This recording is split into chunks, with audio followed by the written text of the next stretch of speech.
ఆవిడ దగ్గర ఉండాలి. ఏంటంటే మీకు మీ పేరెంట్స్ కి చాలా చాకరీ చేశాను నేను, నన్ను పట్టించుకోలేదు వాళ్ళు అని అంటున్నాం. మళ్ళీ చెప్తున్నాను, కాదు, అబద్ధం అబద్ధం. ఆ ఇంట్లో కూడా మాకు ఈ సినిమా మొదలైంది ఎప్పుడంటే సంవత్సరం క్రితం అండి. సంవత్సరం కూడా అవ్వలేదు అనుకుంటా. అదే చెప్తున్నానండి. అదే మీరు అంత గట్టిగా ఇది భయం వేసిందండి. నాకు హైదరాబాద్ కాదండి, నాకు నిజంగా వైజాగ్లో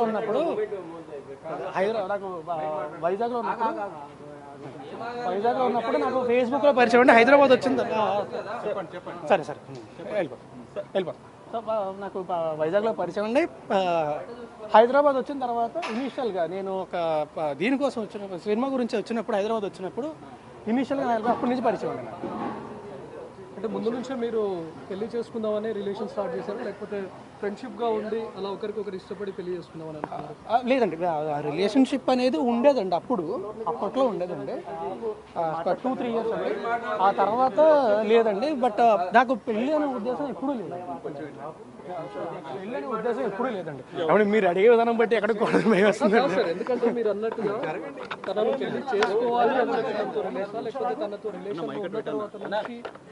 రిలేషన్షిప్లో ఉన్నామండి. కాదండి, అంటే మనసులో ఎక్కడో ఉండేదండి, ఖచ్చితంగా ఉండేదండి.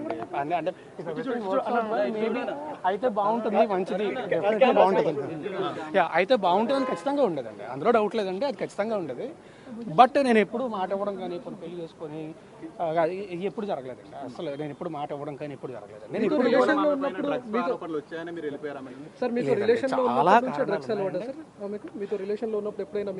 రెండు 3 ఏళ్ళ తర్వాత స్టార్ట్ అయింది. అంటే ఆమె మీకు కూడా తీసుకొని వచ్చానని చెప్పింది, ఒకసారి చెప్పింది. ఏమండి, నేను నా జీవితం ఆవిడ దగ్గర ఉండాలి. ఏంటంటే మీకు మీ పేరెంట్స్ కి చాలా చాకరీ చేశాను నేను, నన్ను పట్టించుకోలేదు వాళ్ళు అని అంటున్నాం. మళ్ళీ చెప్తున్నాను, కాదు, అబద్ధం. ఆ ఇంట్లో కూడా మాకు ఈ సినిమా మొదలైంది ఎప్పుడంటే సంవత్సరం క్రితం అండి. సంవత్సరం కూడా అవ్వలేదు అనుకుంటా. అదే చెప్తున్నానండి. అదే మీరు అంత గట్టిగా ఇది భయం వేసిందండి.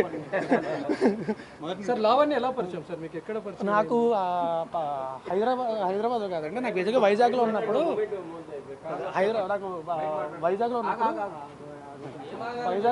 నాకు ఫేస్బుక్లో పరిచయం అండి. హైదరాబాద్ వచ్చింది. సరే వెళ్ళిపోతాం. నాకు వైజాగ్లో పరిచయం అండి. హైదరాబాద్ వచ్చిన తర్వాత ఇనీషియల్గా నేను ఒక దీనికోసం వచ్చిన సినిమా గురించి వచ్చినప్పుడు, హైదరాబాద్ వచ్చినప్పుడు ఇనీషియల్గా అప్పటి నుంచి పరిచయం అండి నాకు. అంటే ముందు నుంచే మీరు పెళ్లి చేసుకుందామని రిలేషన్ స్టార్ట్ చేశారు, లేకపోతే ఫ్రెండ్షిప్గా ఉండి అలా ఒకరికొకరు ఇష్టపడి పెళ్లి చేసుకుందామని అనుకున్నారు? లేదండి, రిలేషన్షిప్ అనేది ఉండేదండి, అప్పట్లో ఉండేదండి. 2-3 ఇయర్స్ అండి. ఆ తర్వాత లేదండి. బట్ నాకు పెళ్ళి అనే ఉద్దేశం ఎప్పుడూ లేదండి. కాబట్టి మీరు అడిగే విధానం బట్టి ఎక్కడ భయం వస్తుంది. ఎందుకంటే మీరు అన్నట్టుగా తనను పెళ్లి చేసుకోవాలి అంటే తనతో రిలేషన్, లేకపోతే తనతో రిలేషన్షిప్లో ఉన్నామండి. కాదండి, అంటే మనసులో ఎక్కడో ఉండేదండి, ఖచ్చితంగా ఉండేదండి. అంటే మేబీ అయితే బాగుంటుంది, మంచిది, డెఫినెట్గా బాగుంటుంది, అయితే బాగుంటుందని ఖచ్చితంగా ఉండేదండి. అందులో డౌట్ లేదండి, అది ఖచ్చితంగా ఉండేది. బట్ నేను ఎప్పుడు మాట ఇవ్వడం కానీ, ఇప్పుడు పెళ్లి చేసుకొని ఎప్పుడు జరగలేదండి. అసలు నేను ఎప్పుడు మాట ఇవ్వడం కానీ ఎప్పుడు జరగలేదండి. నేను ఇప్పుడు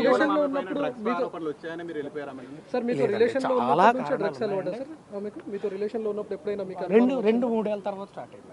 అంటే ఆమె మీకు కూడా తీసుకొని వచ్చానని చెప్పింది, ఒకసారి చెప్పింది. ఏమండి, నేను నా జీవితం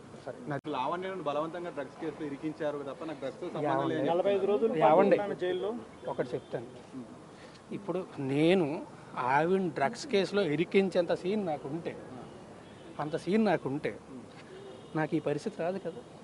ఈరోజు ఈ పరిస్థితి రాదు కదా. దీని నుంచి కూడా అవాయిడెడ్ ఎట్లా అంటే ఇప్పుడు మీరు రిలేషన్షిప్లో లేరు. ఏమండి, నేను కలిసి సినిమా చేసాం. అతి త్వరలో సినిమా రిలీజ్. మరి ఆమె ఎందుకు ఈవిడ ఆమెతోనే కాదండి, నాతో పనిచేసిన డైరెక్టర్స్, నా ఫ్రెండ్స్ అందరికీ ఆమె ఫోన్లు చేసిందండి. అందరికీ ఫోన్లు చేసి బెదిరించింది. అండ్ మళ్ళీ ఇందాక చెప్పినట్టే, I can't talk on behalf of her, వాళ్ళకి వాళ్ళు కంప్లైంట్ ఫైల్ చేస్తారండి, నా సైడ్ నుంచి నేను ఫైల్ చేస్తాను. కంప్లైంట్ ఫైల్ చేసిన తర్వాత డీటెయిల్డ్గా మళ్ళీ నేనే ప్రెస్ మీట్ పెట్టి ఏం కంప్లైంట్ ఫైల్ చేశానని చెప్తాను. నేను ఇప్పుడు ఏం చెప్పానండి, కంప్లైంట్ ఫైల్ చేసిన తర్వాత మాట్లాడతాను. సార్ ఇప్పుడు లావణ్య ఎన్నో ఫోటోలు మీడియాకి రిలీజ్ చేసింది, దానిపైన మీరు ఏం చెప్తారా? అంటే అందులో మీ ఫ్యామిలీ మెంబర్స్ ఉన్నారు. అదే అండి, మీరు పెళ్లి చేసుకుందాం అని చెప్పింది అంటున్నారు. ఇందాక మీరేం అడిగారు, పెళ్లి చేసుకుంటానని మాట ఇచ్చాడు అని చెప్పింది అని చెప్తున్నారు. ఓకే అని చెప్తున్నారు. సో తను రకరకాలు చెప్తున్నప్పుడు నేనేం చేయగలను? అంటే ఇప్పుడు నిజం సంబంధం లేనప్పుడు మీ ఫ్లాట్ లో తన ఇన్ని సంవత్సరాల పాటు ఏమండి రెప్యుటేషన్ ఎక్కడ పాడవుతుంది, ఎందుకు రచ్చలు, ఎందుకు మనకి ప్రశాంతంగా ఉందాం అని మాత్రం భయపడి లేదండి. మీరు గుళ్ళో పెళ్లి చేసుకున్నారని చెప్తుంది. ఏమండి అదే అంటున్నా, మీతోని మేము పెళ్లి చేసుకున్నామని చెప్పింది, ఈయనతోని పెళ్లి చేసుకుంటానని చెప్పి మోసం చేశాను అని చెప్తుంది. ఏది నిజం ఉండే?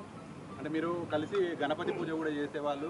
ఏమండి కలిసి ఒక ఇంట్లో ఉన్నప్పుడు నేను ప్రతి సంవత్సరం కూడా నాకు అంటే గుళ్ళకి వెళ్ళి పూజలు చేసి అన్ని అలవాటు. ప్రతి సంవత్సరం కూడా వినాయక చవితి రోజు ఖచ్చితంగా పూజ చేయడం అనేది నాకు అలవాటు.